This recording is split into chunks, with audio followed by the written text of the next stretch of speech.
Welcome to the LowCarbUSA Podcast, where we seek to inspire you to help us build this community. I'm Doug Reynolds. And this is Pam Devine. So, Siouxie Boshoff, she calls herself Boshoff because that's just an Afrikaans surname, and I'm South African, so I can't bring myself to say Boshoff. But anyway, Siouxie, from Scrummy Sweets, you were a vendor at our event in Boko last month, and in the end, a huge hit. And on the last day, on the Sunday, you did a breakout talk, and there was actually a ton of people that went, which we were kind of impressed with. And a lot of people said to us, like, where's the recording? Is there a recording? I need to hear this again. I want to see the slides. We didn't help you set up, so you didn't even have slides. So we actually made a bit of a mess of that whole thing. So what we've decided to do is have a chat here. You have your slides with you. So basically what I would like you to do is go through that presentation again with the slides now for the people that are watching it on YouTube. And be aware of the fact that there are some people that are on audio only, so you can get descriptive as well. And then, at the end, we'll have a discussion. So I love welcome. it. And get your slides up and let's go. Yeah, thanks, Doug. I'm so excited to be here and to share with you guys. So this is kind of become my signature talk. It's ingredients, the good, the bad, and the shady. Basically, my investigation into ingredients through the lens of a food maker, as opposed to, I don't know, somebody else who's just a food advocate. So I guess I started out in that space. So who am I, real quick? My name is Siouxie, and basically, I was a low toxic, health living, seeking blogger turned into a founder and CEO of a sugar-free candy company. So my story is kind of unusual. I didn't start out as an expert in food manufacturing and ingredients. I don't have a professional background in food science, manufacturing, or how to get a product into retail.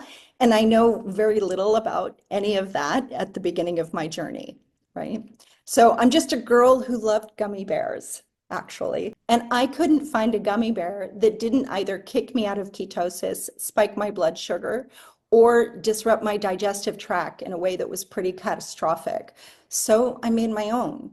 And during the pandemic, as you can imagine, while others were baking, I was keto, so I was making a lot of gummy bears. I wanted the collagen, and I just wanted a little something, but I didn't want it to hijack my health journey at all. So I was making gummy bears, and I started making a lot of them. And then one day my husband casually suggested that mine weren't good enough to bring to market. So, and it turns out that there was a need for this.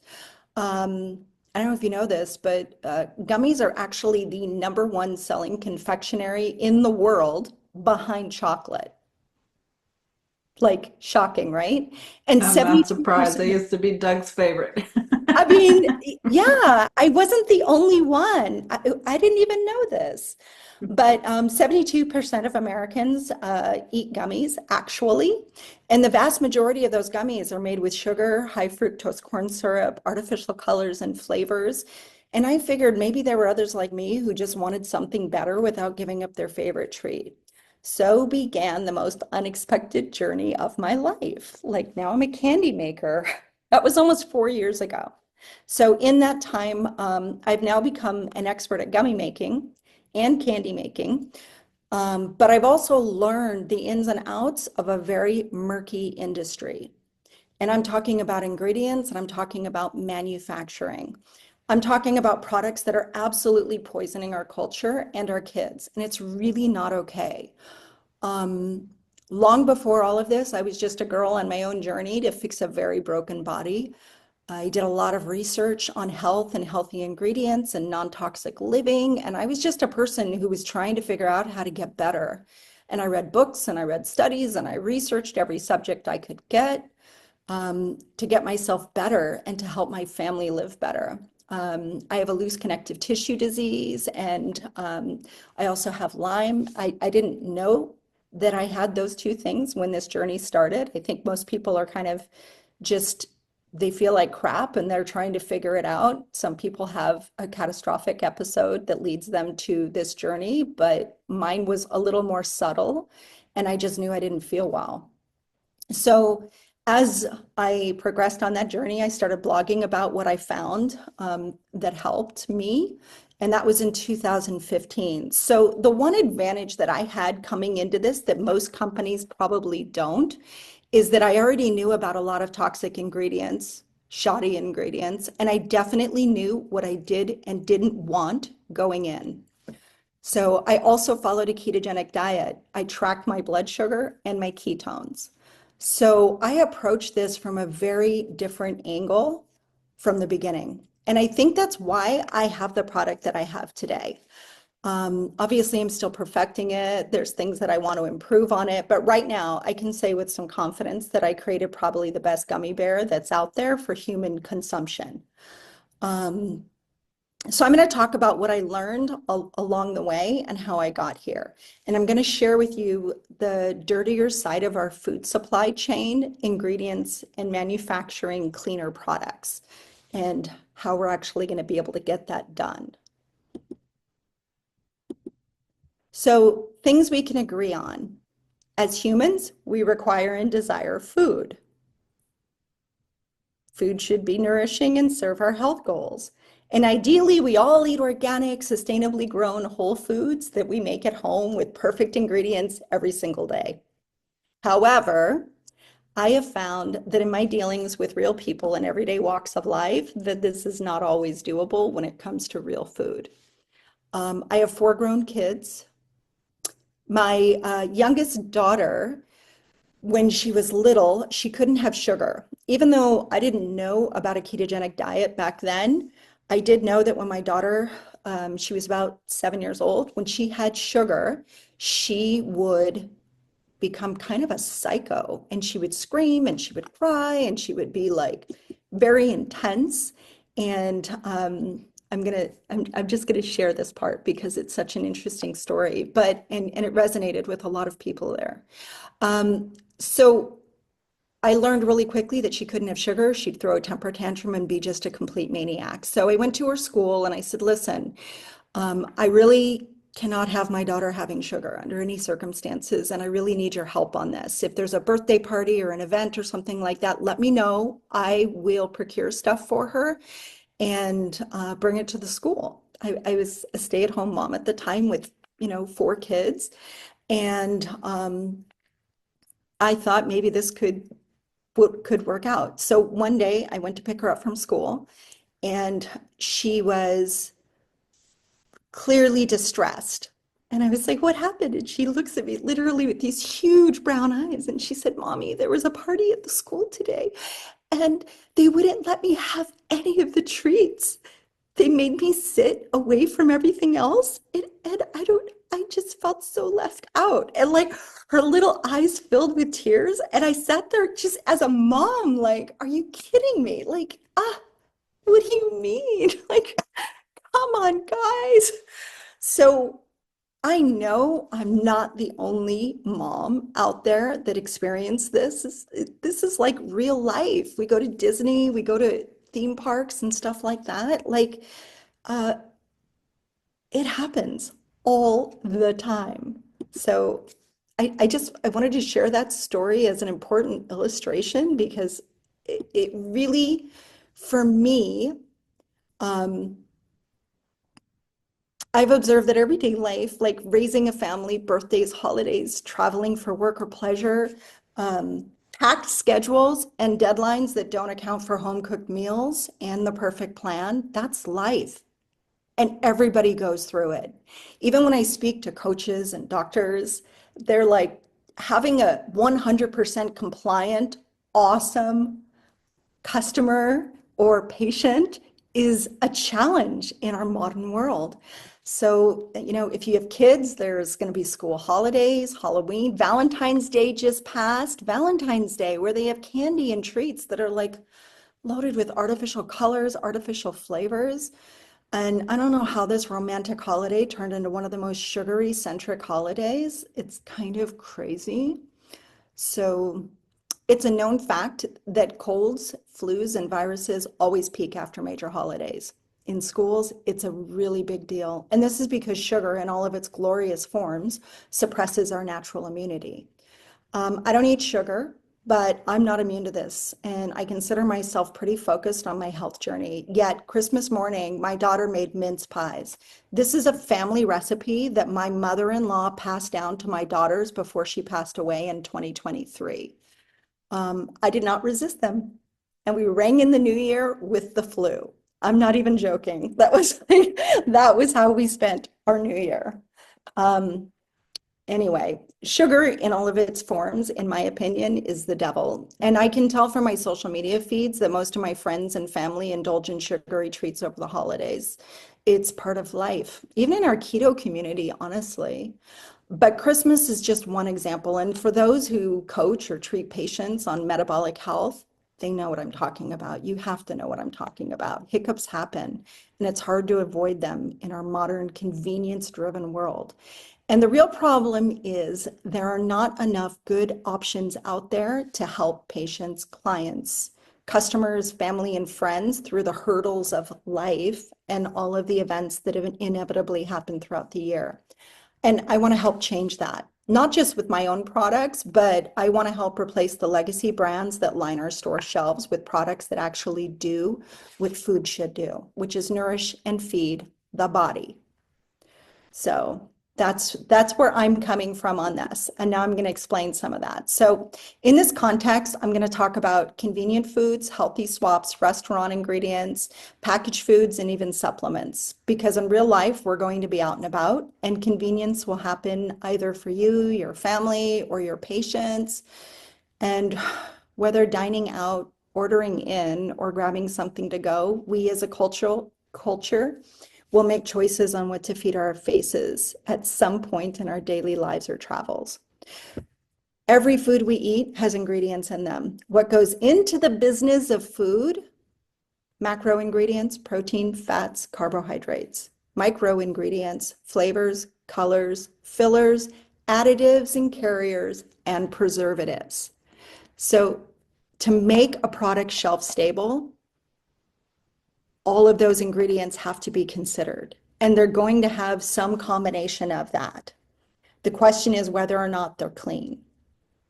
So I want to talk about that for just a second, because honestly, the micro ingredients, flavors, colors, fillers, additives, and carriers as preservatives, because this is really an amazing component that I wasn't even aware of when I started. I mean, just for context, when we first created our caramels that are super popular because they're delicious, let's be honest, but obviously I made them with regenerative organic cream, organic butter. I used all the best ingredients. So when I first released them, I shared it on social media. I have a lot of friends. They all came and bought them for Christmas presents. And you know what happened? They were gross after a week and a half because they weren't shelf stable. But I didn't know this. I'm just making delicious food. And I was like, oh, okay. Well, now what do I need to do? So then I learned what happened was the fat separated from any of the water moisture, because they will. So now you need an emulsifier. I was like, I don't want an emulsifier. That sounds terrible. Like, what is that? Well, it's an ingredient that you use to blend oil and water so that they stay together. There are clean ones and there are dirty ones. You have soy lecithin, which has a very dirty process. Even in the processing of it, the way it's extracted is highly toxic. You have a sunflower lecithin.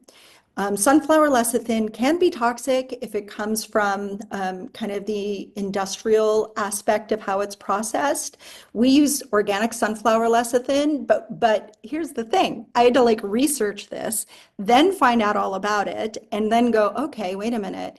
I don't like the way it's extracted and I don't like the way it's processed because that's going to drive inflammation. So then I had to actually source organic, cold pressed sunflower lecithin. Crazy and expensive, like ridiculously expensive. And ironically, during COVID, the best place to get that from is the Ukraine. So my price on organic sunflower lecithin went up to like $320 plus per gallon. It was insane. Wow. So anyway, but I don't know, at one point we actually had to change from regenerative organic cream and butter. But one of the reasons, so this is the interesting thing about ingredients that I really, really hope you'll understand. This is why I believe that you should actually always test your ketones or test your blood sugar if you're on a strict diet to achieve specific results. And here's why. So take something like whey protein. Take something like powdered cream. Those were options for us to kind of help the journey along, except that they had higher carbs. And when I inspected, I found out that the reason that they had higher carbs was because they have maltodextrin in them. So most ingredients, when they were wet and now they're dry, are going to require carrier of some kind. And that carrier that the food industry typically goes to is maltodextrin. Maltodextrin has a higher glycemic index than sugar. Like, for example, my sister-in-law, the only thing that she changed in her diet was she added the electrolytes, and it did have maltodextrin in it, and it stalled her weight loss for a year, despite the fact that she was clean. She didn't gain weight, she didn't have a whole bunch of crazy stuff happen, but it stalled it on a program that she had previously lost 70 pounds from. And she's very, very big, so there's no reason that she shouldn't continue to lose weight. So, but the thing about it is this, when a food maker like me goes to a manufacturer, and this is why it's so important to understand the whole process, and then as a community to help brands that are trying, because we are trying to do better. Each one of us, we get this wild, crazy idea of like a better product that'll be delicious, and now we're going to bring it to market, and we get super excited about it. But now we've got to learn about the business of food. So when you call to order an ingredient, something as simple as natural flavors, right? I'd already heard that natural flavors could be shady. Like, I did know that. I know that if you're doing a savory natural flavor, MSG is absolutely acceptable. MSG is an ingredient that's used in labs to actually give diabetes and create obesity in mice so that they can do the rest of their research. It's not an ingredient that you want to consume intentionally if you're trying to reduce inflammation. So that was a very, very interesting point for me. And I was like, okay, and then what about GMOs? If you're using a natural flavor, it has to come from a natural source. But like titanium dioxide, for example, is a natural source. But titanium dioxide is considered to be a carcinogen and is a very sketchy ingredient and should not be consumed. It was banned in California last year, which was great. It's a good start. But it's a natural ingredient. I mean, so is cocaine and opium. So let's figure out what we're looking for when we're creating a product. So for me, with natural flavors, I didn't want any GMOs, and I knew that that could be part of the package. Because also with natural flavors, they require a carrier. Sometimes it's maltodextrin if it's a dry one. If it's a dry flavor.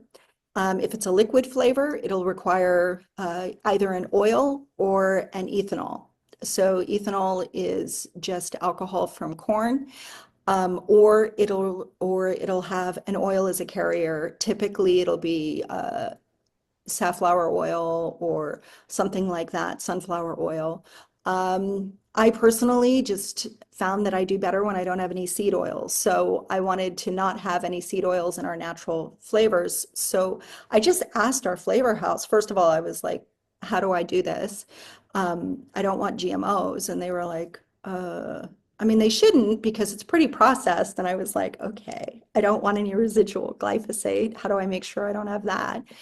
And that left me with organic. And their response to me was, no one's doing organic natural flavors in candy. It's totally not done. That's insane. And I was like, okay, but let's just try it. Let's just try. And then I wanted to replace any of the oils with MCT oil. And they were like, yeah, we can do that. And I was like, that's awesome. So but if I hadn't come from this background, I never would have asked those questions. We were looking at an ingredient, and here's the thing about that. When there is maltodextrin, no one's deceiving anybody. They're really not trying to do that. There's a good chance that sometimes the makers literally don't know what's in their actual raw ingredients. I'll give you a really interesting illustration, because the thing is this, is that in food making, ingredients don't have to be disclosed when they're used as part of the manufacturing process, or they're a certain percentage below. And here's the thing about that. Some of those ingredients are pretty toxic and some of them aren't. So it's just a matter of understanding all sides of that and the impact that it has on you. And that's why I always defer back to, test for yourself. That ingredient may not do anything to you, but that ingredient could also be toxic. So as an example, when we first ran our gummy bears, the very first trial, we had to find a candy company that was willing to do our gummy bears. And we did our trial run, and we found they're a traditional candy company manufacturer. They're not our manufacturer now, but this is who we started with. And I'm forever grateful that they actually gave us a chance. But because they're a traditional candy maker, they're used to artificial colors, artificial flavors. They're not used to dealing with anything that's going to take a while or needs to be modified. So when we did our very first run, all of our gummy bears had this little foamy back on them. And I was sad because while they were colorful, even with our organic natural colors, they had this little foamy back on them. And I said, it's not very appetizing for starters. I was like, what can we do about that? And the plant manufacturer was like, oh, don't worry about that. We're just going to put a little anti-foaming agent in there. It'll clear it right up. It'll be beautiful. And I was like, no. And then she misunderstood my shock, and she looks at me and she goes, no, it's okay. You don't have to put it on your label. It's just considered part of the manufacturing process. And I was like, you think I don't want it in there because I don't want it on my label?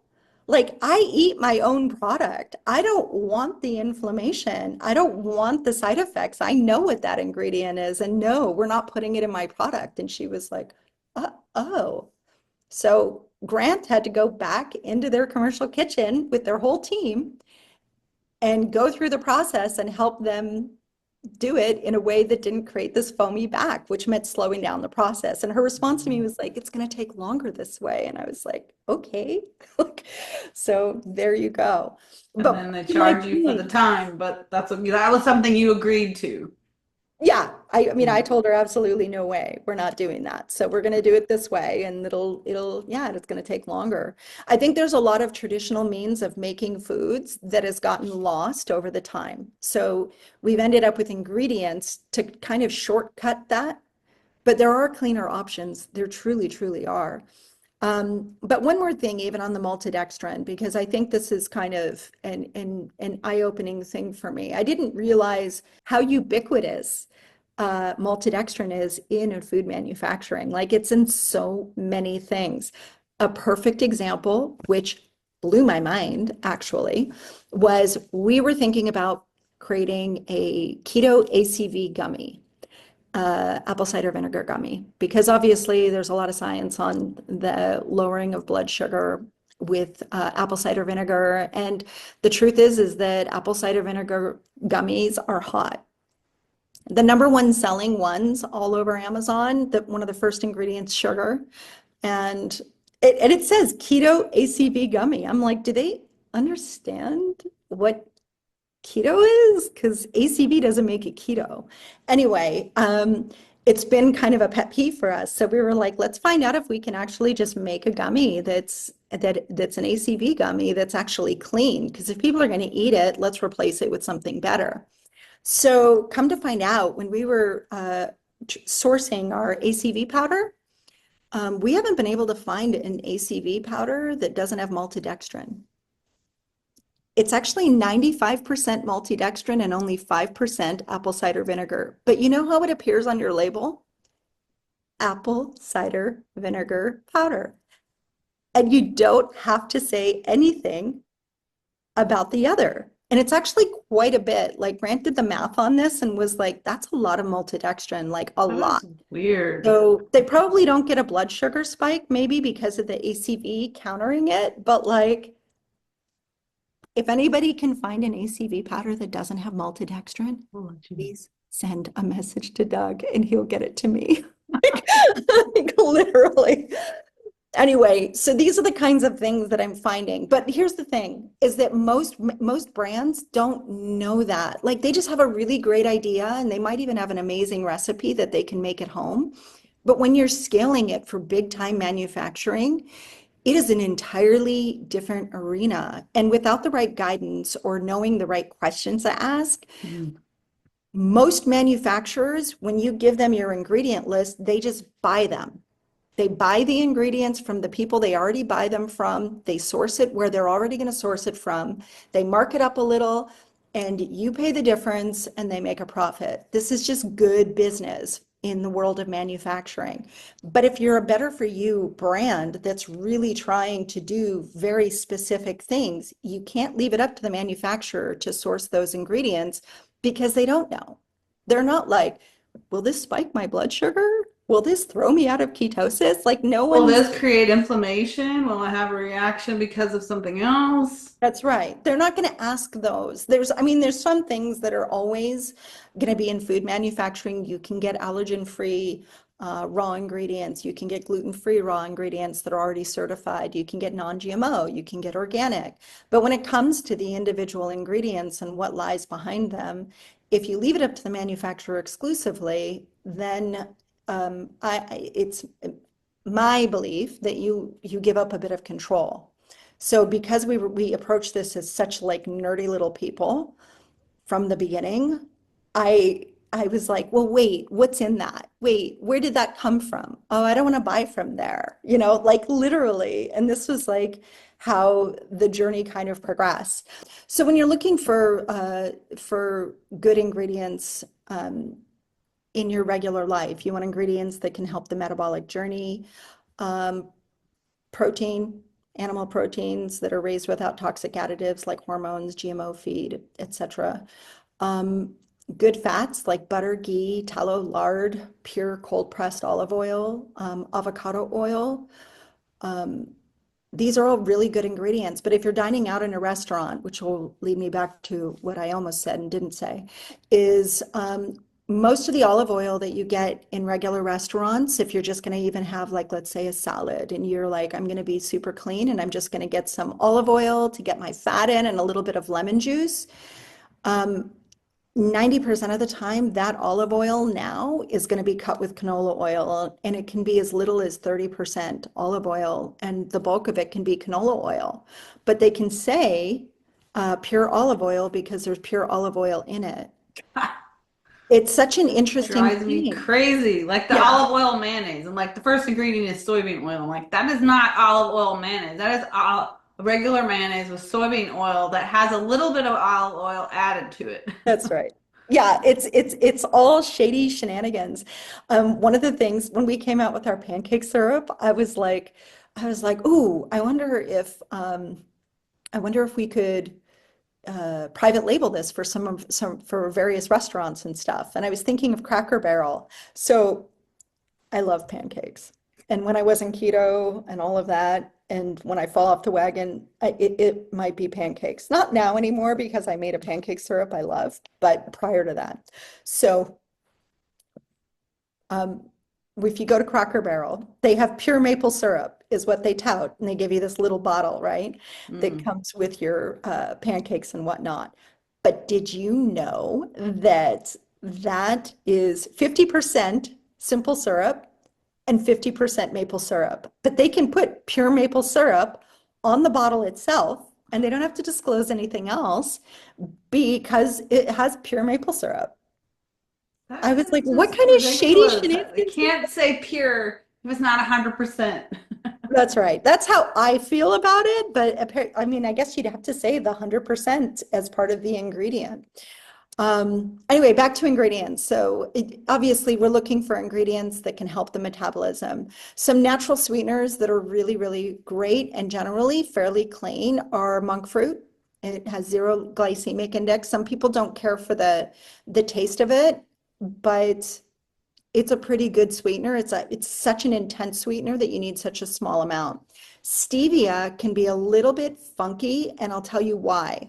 So you can actually get an organic stevia ingredient that's synthetically made.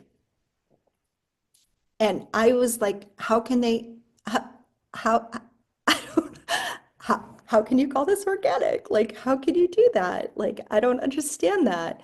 Um, because I guess it's synthetically identical to stevia. I actually haven't even dived deep into that. It just came with the certificate of analysis of all the information. And I was like, um, there is some evidence, and some people have gut biome reactions to stevia. And I think I'm one of them. And I think that I know other people that have experienced that as well. So it wasn't a sweetener that was like number one on my list. The other thing is if you don't like the bitter aftertaste, you really kind of have to train your taste buds to be happy with stevia as a sweetener. But if you're talking about metabolically healthy sweeteners, there's monk fruit.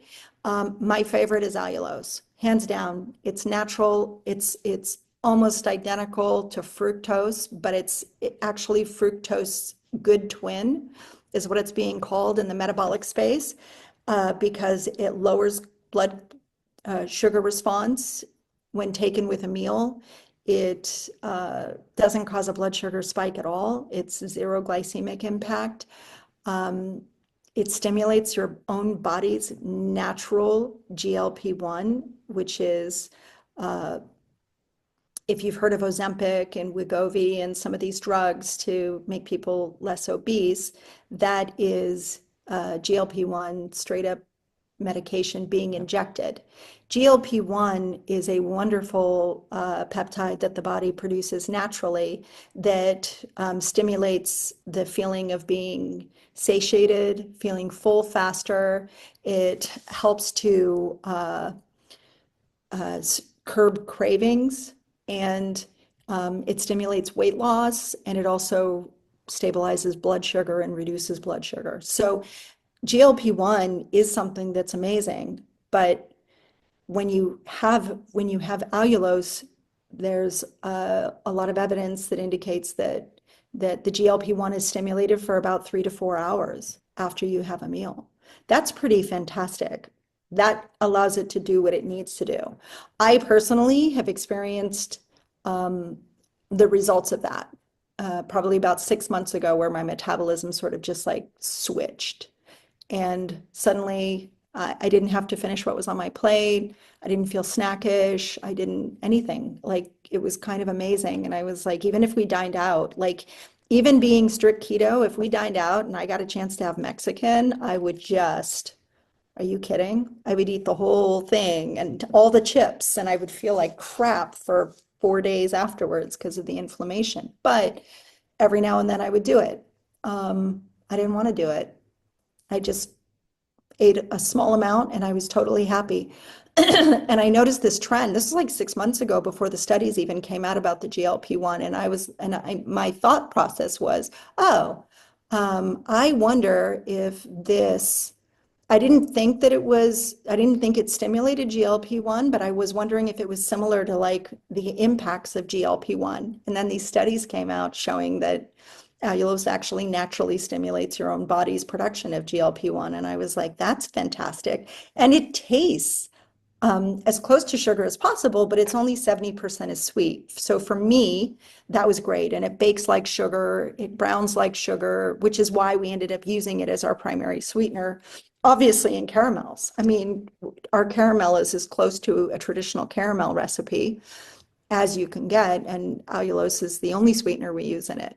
So it's overall a great product. And then I have friends who are diabetic and they'll take a little bit of allulose before bed and it actually reduced their blood sugar response in the morning, which is kind of amazing to me. And I discovered this like 3.5 years ago when I had a friend who's type 2 diabetic who I was feeding her my gummy bears. And after a few days, she texted me and she said, I think your gummy bears are reversing my diabetes. And I was like, well, first of all, we can't say that.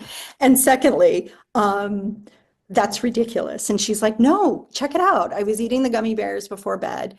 And then I woke up and she gave me her blood sugar number, which was like 210 or something like that, which is ridiculously high. Obviously not under control, right? And then the next day it was like 187. And then the next day it was like 142. And then the next day it was like 128. I was like, that's amazing. And she was out of gummies and we hadn't gone to production yet. So she was like, so how do I get more? And I was like, go to the store, buy some allulose and do a tablespoon before bed. And she just continued to get this like stable response from the allulose. Obviously that's anecdotal. That's just a friend, but like, dude, amazing to me. These are the common ingredients for my keto space. I understand that not everybody is keto. Some people are low carb, but if you come from the space where you're definitely not wanting to have sugar in your body and you're managing your blood sugar response in your general life, finding out what's in the ingredients and which ingredients are good and which ingredients can hijack that, I think is a really important part of eating any convenient foods or packaged foods. A case for soluble fiber. Check this out. So soluble fiber sometimes gets demonized in the keto community, and I always find it fascinating where people have said, oh, I think it spikes my blood sugar, or it does this, or it does that. And I'm like, okay, so are you taking soluble fiber on its own? No. Okay. So you don't know if it's spiking your blood sugar or not, but if you're having it in certain products, commercial products, and you're getting a blood sugar spike, there's a good chance it's some other ingredient in there, and who knows what, because of all the different places that maltodextrin can hide. As an example, and cumulative maltodextrin can spike your blood sugar if you have a lot of it, right? A tiny bit amount, yeah, who cares? You can even have a tiny amount of sugar and still stay keto. And I mean tiny, right? So the reason for soluble fiber, I approach soluble fiber from a totally different viewpoint. And this is my case for soluble fiber, whether you're low carb, keto, or even carnivore. And it's this. First of all, it lowers cholesterol levels, but it binds to bile acid, eliminating it through the digestive tract. Here's the thing about that I want to say, because this is super important to understand. When a person is obese or has stubborn weight that won't shed, a person like me, I have a condition called lipedema, secondary lymphedema. It is, at one time was considered a fat disorder, and now it's considered a loose connective tissue disease, right? My tissue subcutaneously does not behave like normal skin tissue.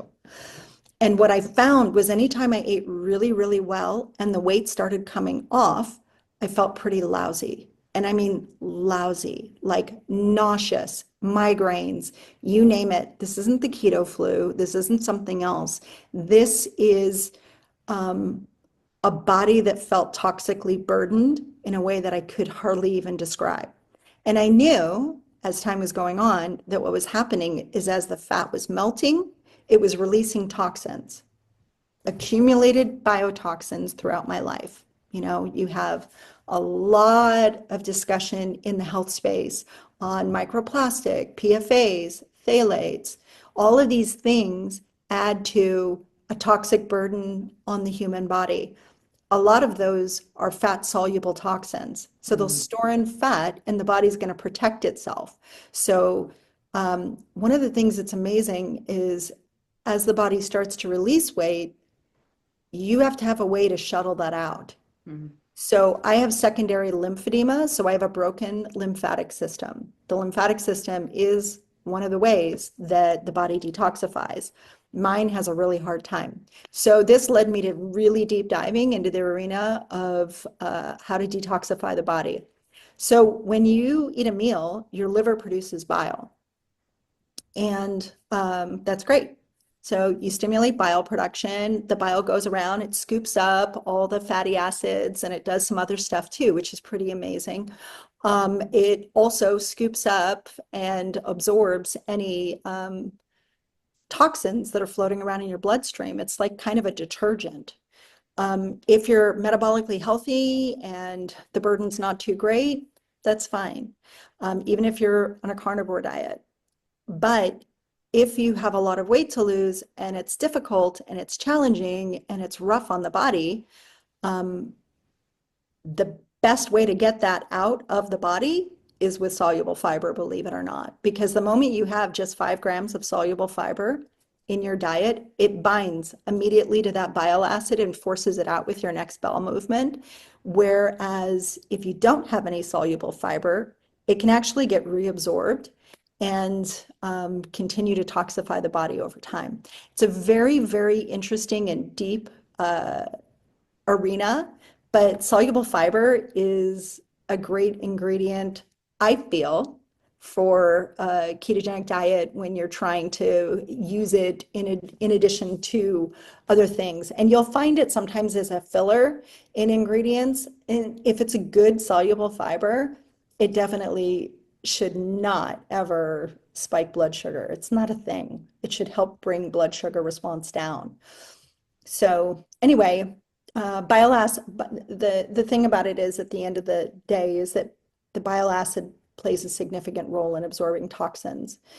And sometimes it needs help. And that's where soluble fiber can come in. Just saying. So these are the bad ingredients. The seed oils. Canola oil is super prevalent in most foods, and it really can drive inflammation. The industrial processes are incredibly dirty, and there's no way around it. GMOs, the problem with GMOs is not just that they're a genetically modified organism that you're consuming now, but that almost all GMOs also have a residual of glyphosate. Glyphosate is such an intense toxin. It's something that's found in Roundup, and it's used in conventional farming practices. It's in so many products now. But they're finding glyphosate, residual glyphosate, in newborns. Like, they're newborn. How do they get that glyphosate? From their moms. So GMOs are definitely one of the drivers behind inflammation, and this is why organic or non-GMO project verified ingredients can definitely be better. But the other thing is you can look at the back of labels, and now when there's GMOs, they have to disclose that, and I'll say made with bioengineered ingredients or made with, some kind of disclaimer, and you're seeing it on more and more packaging in the regular arena now. And then, of course, there's toxic chemicals. TBHQ is an incredibly toxic chemical that's used in oil and frying. For example, and this kind of really bummed me out, but Buffalo Wild Wings, they cook their chicken in beef tallow, which I was like, yay, that's great. Except that their beef tallow comes from a company, I believe it's Pioneer, but anyway, it has TBHQ in it so that they can recycle it over and over again and use it. It extends its shelf life. But I was like, come on, you guys, don't put a good thing in there and then sully it with a bad thing. So I'm kind of excited that Steak and Shake has said that they are going to replace everything the end of this month with beef tallow, in all their frying, and they said pure beef tallow. So I think they're aware of it, and I'm kind of excited about that. And of course, Outback Steakhouse, they do all their frying in pure beef tallow. But the reason they do is because they raise their own beef and their own cattle. So it's actually a money-saving opportunity for them as a company, and they accidentally just did a great job. So there you go. Hi. Yeah, that's amazing. Just to go back to when you were talking about the foam thing, Yeah. we have dry farm wines at our pretty much all our events, and Yeah. they really their criteria is that it has to be dry farmed, right? So it's not irrigated, but also it has to be fermented to completion, right? Yeah. And what that does means that now it's not fermenting anymore. There's no more sugar in the wine, right? It's all been fermented off. And Yeah. in that process, the foam from the whole fermentation process has settled down. Yeah. Now, with commercially produced wines, they bung a whole lot of extra sugar into the thing, and then they basically check the alcohol level. And when it gets down to whatever their target 16.5 or 14.3 or whatever it is, they throw a bunch of chemicals into it to stop the fermentation. And then what? Of course they do. Right. Okay. But then now there's a whole bunch of foam still on top of this vat that if you leave it, it's going to take weeks even to dissipate.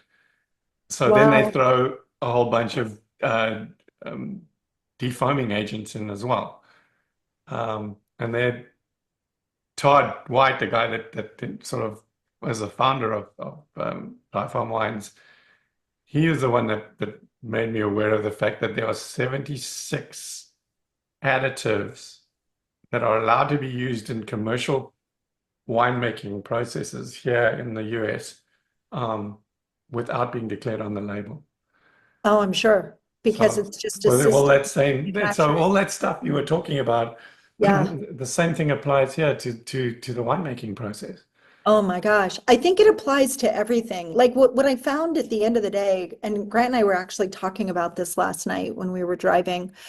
I was thinking about like our new co-manufacturers, like I love them, and they've been with us now for a couple of runs, but they already use organic practices in their manufacturing process, and they're already clean, and it's an allergen-free facility, and it's organic certified and blah blah blah, like and gluten-free certified. Like they already think like that. But when you go to most companies to get your product made, whatever that is, that you have a great idea that you're starting with as a foundation, I think that there have been so many, not just chemicals, but processes that have been invented over the last 50 years that speed the process and also compensate for idiot employees.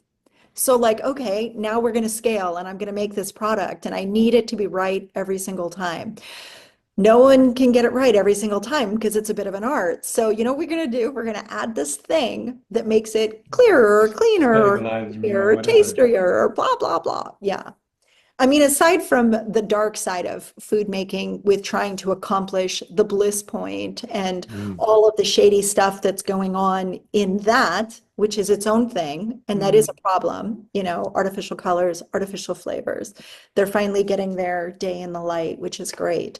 But even aside from that, from a manufacturing standpoint, this is how it's been done for a long time. And then you come up and you disrupt that by going, but I don't want that. Like, I don't want that, you know? And most of the time, believe it or not, even the food manufacturing, the ingredient guys, they go, oh, I never thought of that before. That's interesting. Why don't you want that? What's wrong with that? And I'm like, did you not know that blah, blah, blah? And they're like, oh, I never heard that before. I'm like, yeah, you're in the candy space. I get it, you know? Hey, It's well, at least you're out there educating. The more people are talking about this, the more people are learning. That's right. And that's the best we can do, honestly, at the end of the day, is just help them.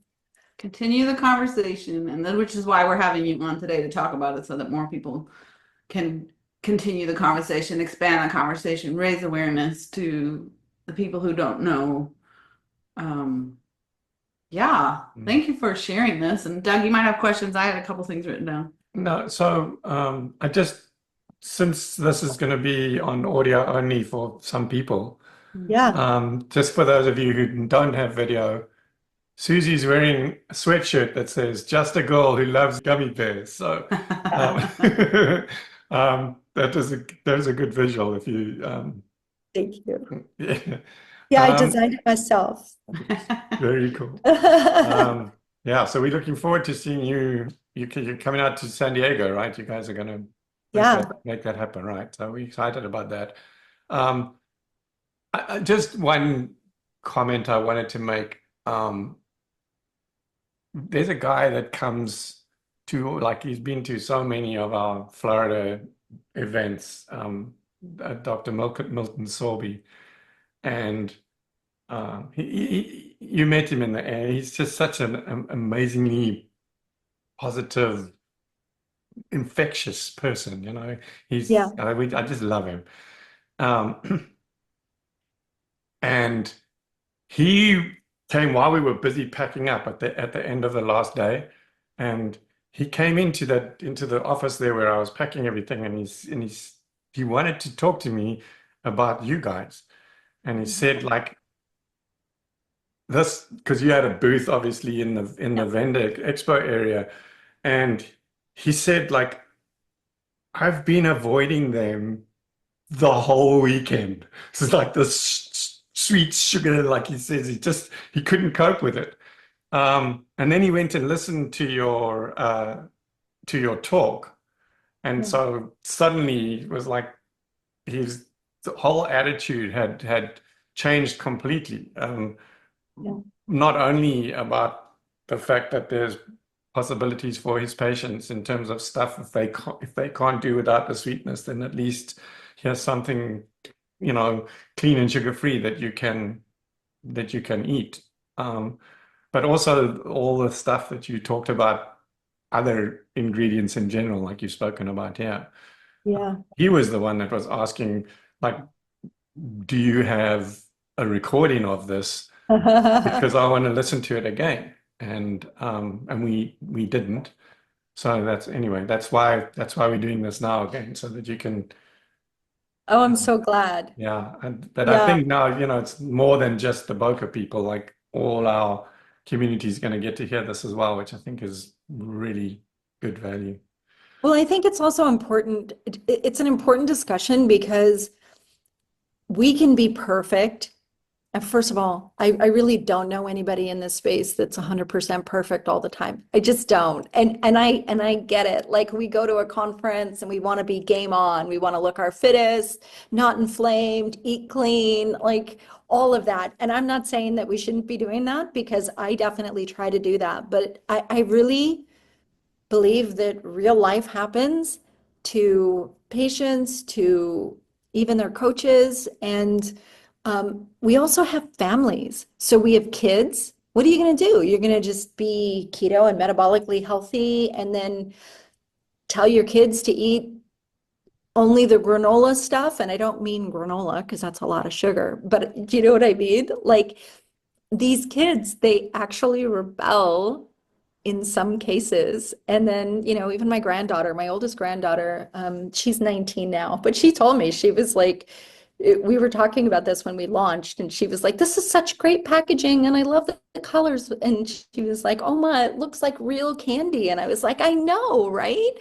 And she said, yeah, it's great. And I said, so is it something you would take to school and be willing to eat? She goes, yeah, it's not as embarrassing as some of the other stuff. You know, I don't want to pull it out and I don't want to show it. And she's like, and honestly, I just trade with my friends that have junk food in their lunchbox anyway. And I'm like, I know. I mean, I've raised 4 children. I know the shenanigans when you're trying to be a crunchy mom and feed them the best you can. So, like, why not have options that that still serve that. It's so funny because I used to have this idea, when you're a brand, you're always, how do I market? How do I reach my audience? And I'm like, oh, we're there to catch you when you fall. And then I was like, no, we're not. We're there to keep you from falling. Yeah. And I was like, oh my gosh, that's right. Like it can be done. And we can have clean ingredients. Dr. Boz fell in love with our products and she tests her blood sugar all the time. And so do all of her patients. And I was on her channel last December, and she's a huge fan because she's desperately, looking for something to also help. To help her patients who otherwise would fall off the wagon, right? Because they're looking for something sweet. And this way, it doesn't have toxic sugar. It doesn't have sugar that's going to raise their blood glucose. It doesn't have all the other ingredients that are going to cause some other kind of harm. There are people who have food addiction who really don't have to abstain, okay? And that's a separate subgroup of people who, if they taste anything that tastes sweet, then it sets them off and then they can't stop eating the stuff that does have real sugar or overeating. My argument my response to that though is like, why don't you just fill your house with all this non-sugar stuff?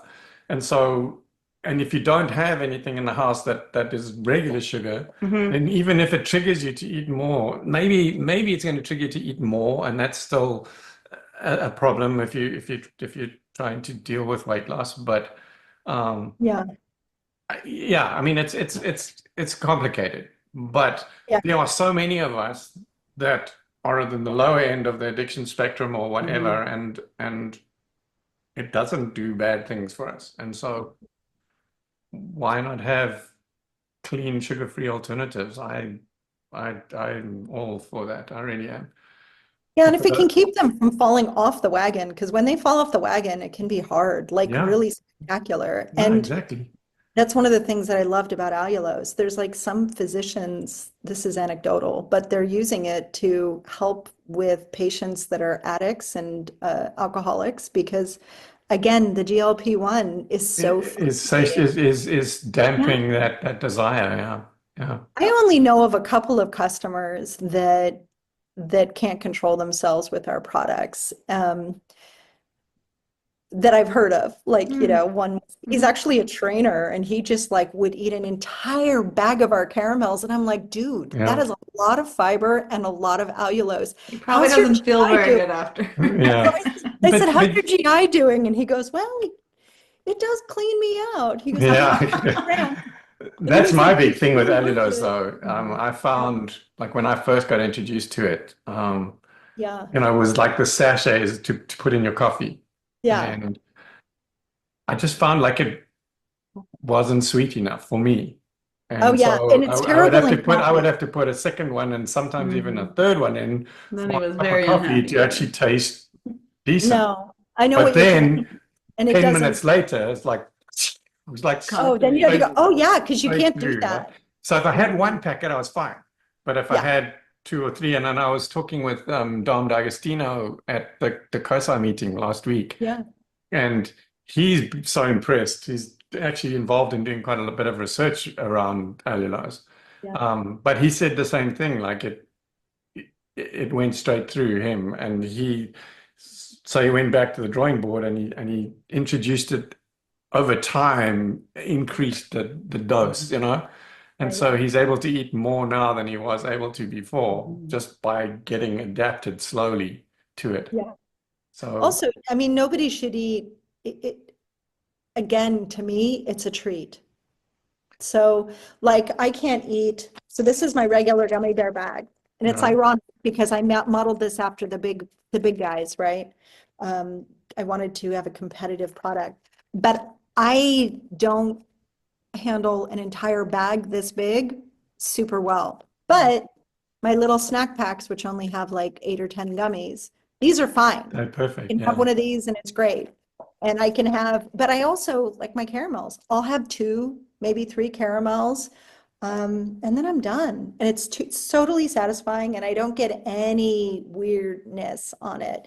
There's a very small percentage that are very sensitive straight out of the gate, but it isn't something that people should eat a lot of. And then there's some people that can eat, Whatever they want. 2 or 3 of these bags and they're like, no, it's great. I'm like, isn't that a lot of fiber? Like, what is going on? It's still candy. Can we go back and I wanted to ask you what type of fiber? You were talking about different types of soluble fiber. Yeah, so our gummy bears are made with soluble tapioca fiber. I stayed away from it when we first started because there was a lot of confusion in the space. There was a product called IMO, which is isomalto oligosaccharide, which is also extracted. It comes from the tapioca space, but it spikes blood sugar like straight glucose. And Like it's the tapioca starches that they use. And then they have Okay. tapioca starches, which is Mhm. totally different. That would be like a potato starch, which is just, that's all carbs. And then there's tapioca syrup.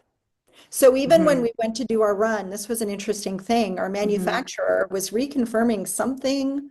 We were reconfirming all of the ingredients before they did the final putting in the POs to purchase everything. And he was like, okay. And he goes, and tapioca syrup. And we were like, no, no, no, no, no. Whoa, whoa, whoa. What? We had him back up. He goes, oh, I thought it was the same thing. Like he would have put that in my product. I wouldn't have known. You wouldn't have known until you ate it. And if you were wearing a CGM, it would have spiked your blood sugar. Like it can also happen that way. But like in our case, we caught it and we were like, okay, we put in a new policy. We know exactly which products and exactly where they have to come from and the manufacturer and the part number. And that's how we do all of our ingredient ordering now. So when we provide them that data, it has everything instead of like, surprise, here's an ingredient we thought was the same that we've substituted for your, manufacturing process. That would have cost us like, oh my God. And honestly, tapioca syrup is no different than corn syrup in terms of blood sugar response. Could you imagine? But this is soluble tapioca fiber, and it really is a fiber, a true fiber, meaning that it is processed in the digestive tract, and none of it gets absorbed. It really Not does. broken down and absorbed, yeah. Which I think is a problem with the ingredient names, and we know industry does that on purpose. So, Totally. what is it? There's 50 different names for sugar. And, there's all the, like, way back before we started keto, I had gone over to the, not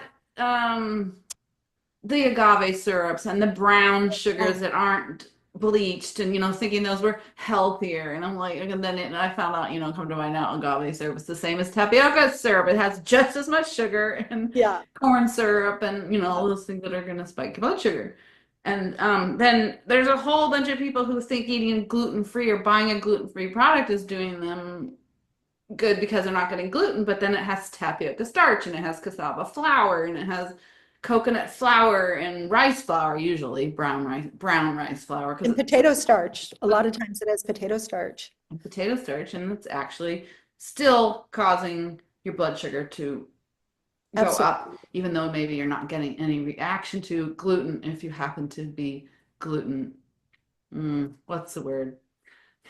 Because there's gluten, there's celiac, and then there's gluten sensitive, and then there's people who think, oh, if I don't eat gluten, I'm going to be healthier. There's a spectrum that they think they're on, but anyway. Yeah, I mean, it's still obviously blood sugar matters, and depending on the understanding of that, like I keep my blood sugar under 100, but that's not everybody doesn't, that's not necessarily their ceiling. But I know that any point over 100 that my blood sugar is rising, that's insulin response. And when insulin is circulating, ketones take a dip. And I am in ketosis, and that's where I thrive and I love to be.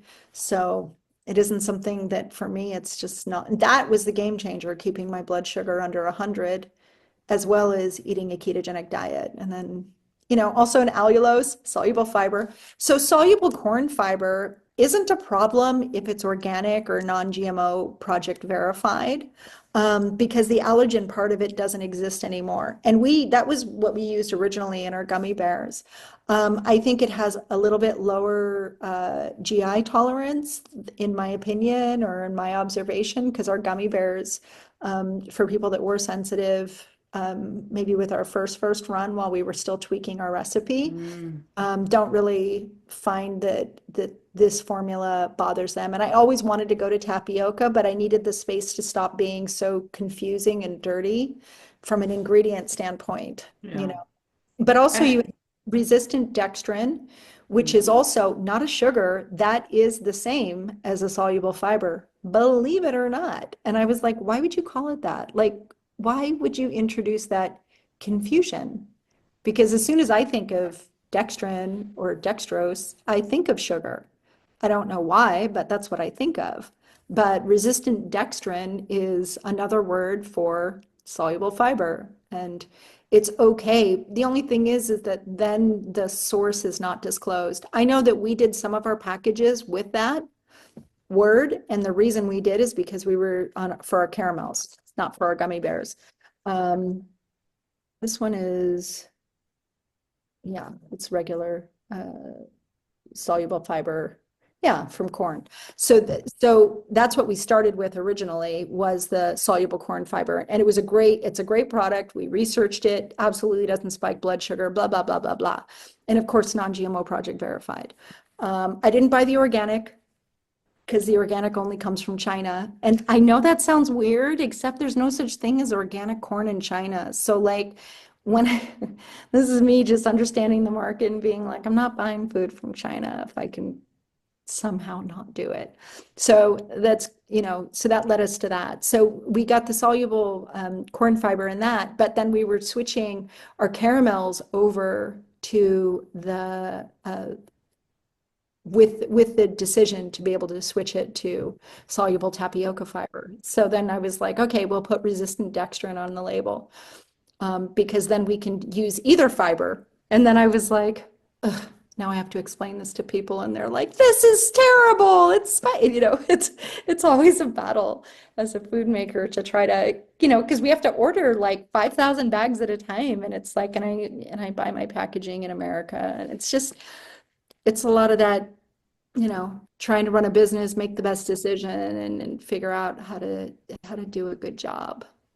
So Yeah, and I think people along with you could do their research on what they think is okay to put in their body, what they feel your body reacts okay to as well, because each person's going to have to do the test. Like, so yeah. Two things that came up for me with what you were just talking about. I always have to test something, so I just wanted to start slowly with your product because how fiber usually reacts in my body. If anything has chicory root fiber, I have to be very careful. I can have very little of it. And I usually avoid it because it just makes me feel uncomfortable. Yeah, that's normal. Chicory root and inulin have a very, very low GI tolerance by test, like the lowest of any fiber. So there's a lot of chocolates that use that, and I can't eat it because of that. There's another chocolate that a friend of ours introduced to us, and I didn't understand the resistant dextrin, and I thought, well, if she's introducing to me, must be okay. I don't know if it's that or 1 or 2 years down the line, Doug and I were wearing CGMs, and we tested this product's blood sugar response in us, and it spiked. So there's either other ingredients in it that we don't know about. Yeah. And even the Boca chef at the Boca, we always test the desserts. And he had just put a little bit of on top of all clean ingredients, just a little bit on top. We were like, you have to take that off. And it wasn't very much, so we don't know what the ingredients are. Yeah. So we came in a few days early, and he literally, we sit in the restaurant there, and he brings us all the different desserts that he's going to have. And I wear a CGM specifically for that. Yeah. And this was the first time we had done that, because the year before, there were a couple of people, including Marco Gazella, I think, that said like his CGM like spiked after he had one of the desserts. Oh, wow. So we ate, so basically while we're talking, like I ate the one, and you kind of wait like half an hour and see if anything's happening. And then I ate the next one and wait another half an hour. So there's a lot of talking with the hotel staff. And then so they were outsourcing these desserts, right? Because especially they just come back from COVID and everything.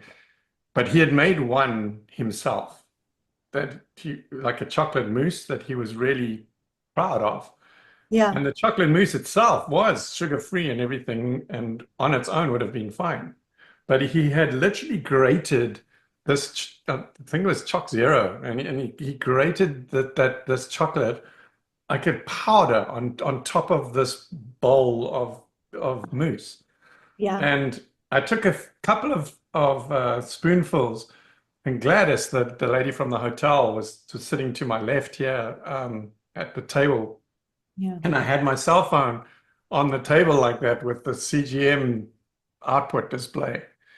And we were talking about something, and our eyes just like suddenly started going huge. And she was looking down, and she noticed like my blood sugar just started like climbing like this, just from a bit Yeah. of that powder of that Choc Zero stuff on top of this dessert. I experienced the same thing with their, Immediately it was like, okay, yeah. and as proud as you are of this, I'm sorry, but we can't have this. No, and I don't know what ingredient it is. I have some suspicions because I did find that, like, for example, if you use a whey powder or you use if you're buying a powdered milk, if you're buying a powdered dairy product, that it can have a considerable amount of maltodextrin in it. And just understanding just understanding all of that is like so interesting to me. And if you have a combination of like, if you're not vetting your natural flavors and getting it reduced or eliminated, because there are ways to do that, if you're not vetting your colors. So colors, when we were sourcing our colors for our gummy bears, some of the colors have sugar in them. I'm You're like, kidding. why? It's a color. Like, why does it need sugar as one of the ingredients? And then polysorbate 80 and maltodextrin and other starches. And I was like, that is so fascinating to me. So we had to find a place that did organic, natural colors from fruit and veg only, extracted with water and pressure only, because they have chemical extractions that they can do. They can't leave a residual. I was just like, this is exhausting trying to find all of the different things that are the cleanest. And I doubt that based on the amount of products that they have, that they're able to vet those. I will say we were at Ketopalooza this last year, and some people came to our table and they were like, they were looking at our products and they saw our caramels and they were like, oh, yeah, those spiked my blood sugar. I was shocked because literally in 4 years, never. And I was like, what? And she was like, yeah, they were in our goodie bag and I had them last night. And I was like, our caramels aren't in the goodie bag, only the pancake syrup. And she was like, yeah, they're the strawberry caramels. I'm like, we don't have a strawberry caramel. And she's like, oh. And I was like, no, that's not us. And I'd gotten a swag bag too, so I knew exactly who it was. And she was like, well, I only ate 2 of them and it spiked my blood sugar. And I was like, well, here, have a couple of our caramels. I love that you're wearing a CGM. Get back to me and let me know. And she came back and she was like, these are amazing.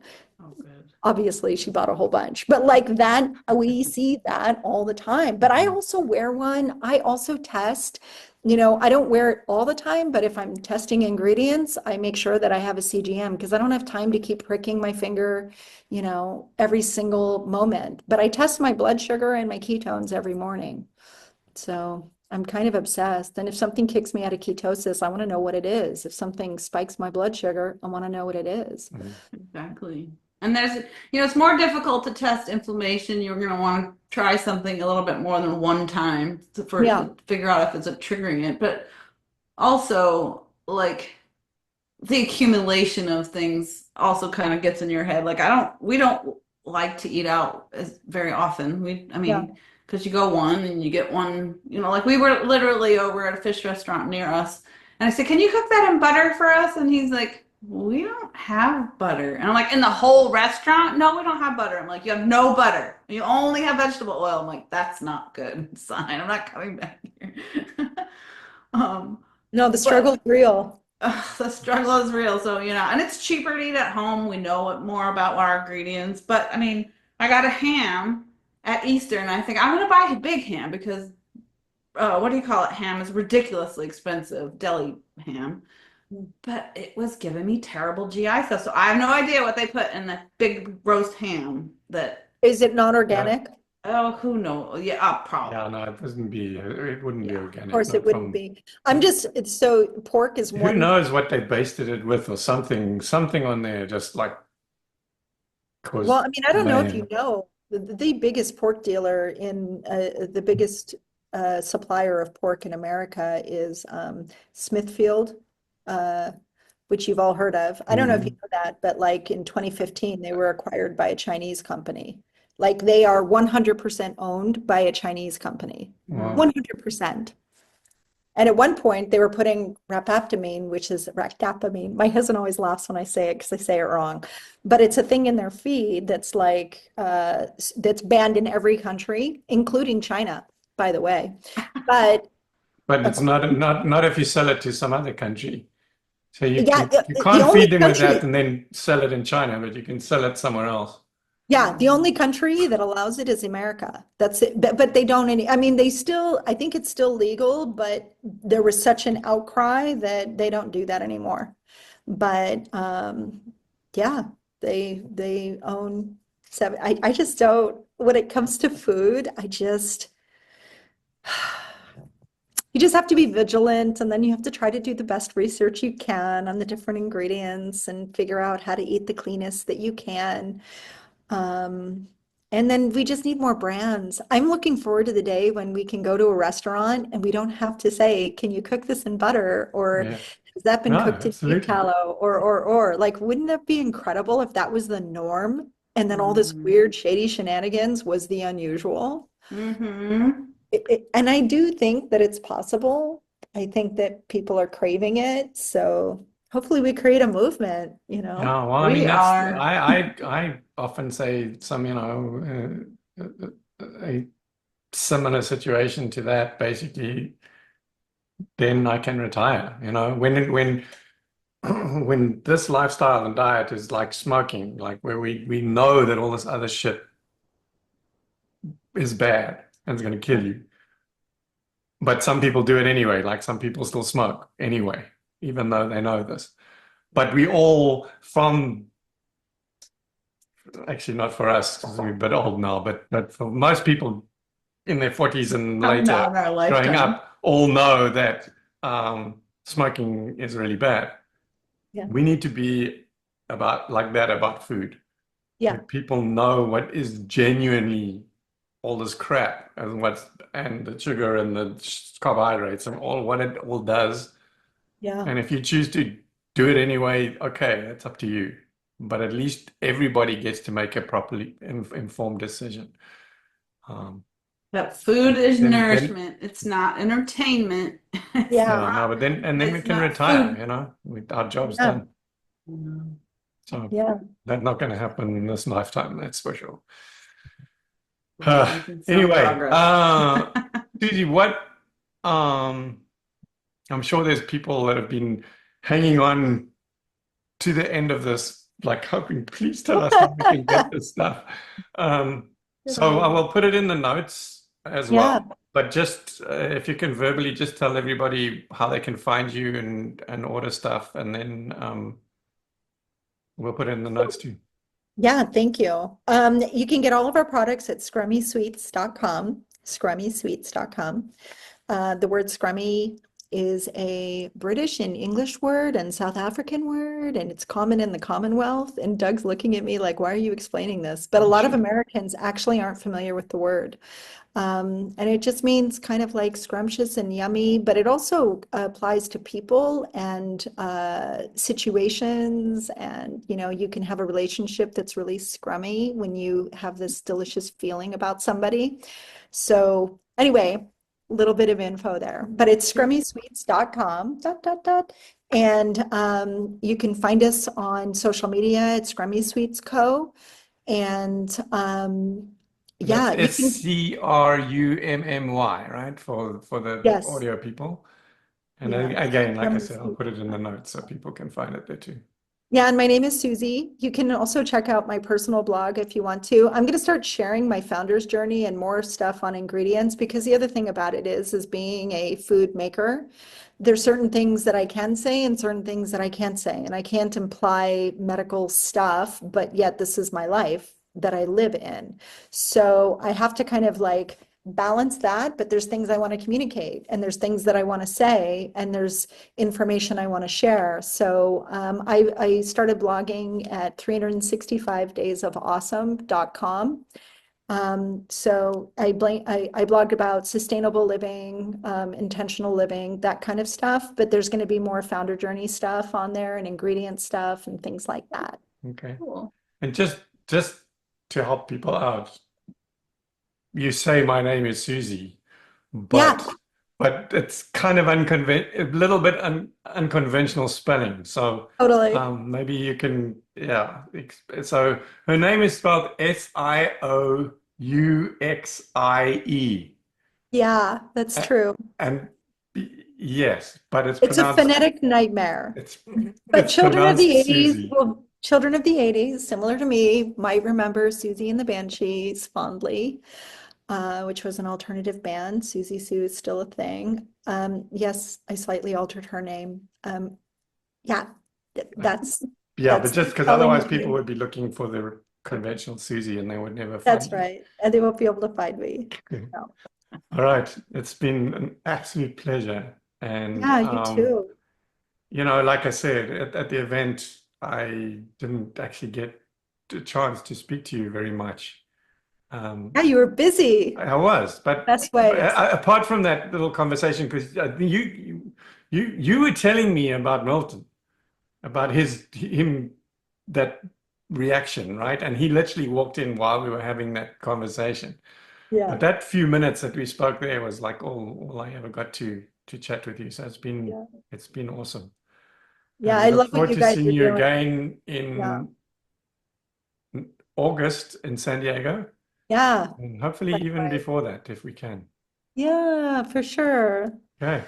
Yeah, it's just lovely. You guys are amazing, and you keep that torch lit so that we can keep educating people on how to live their best and longest life.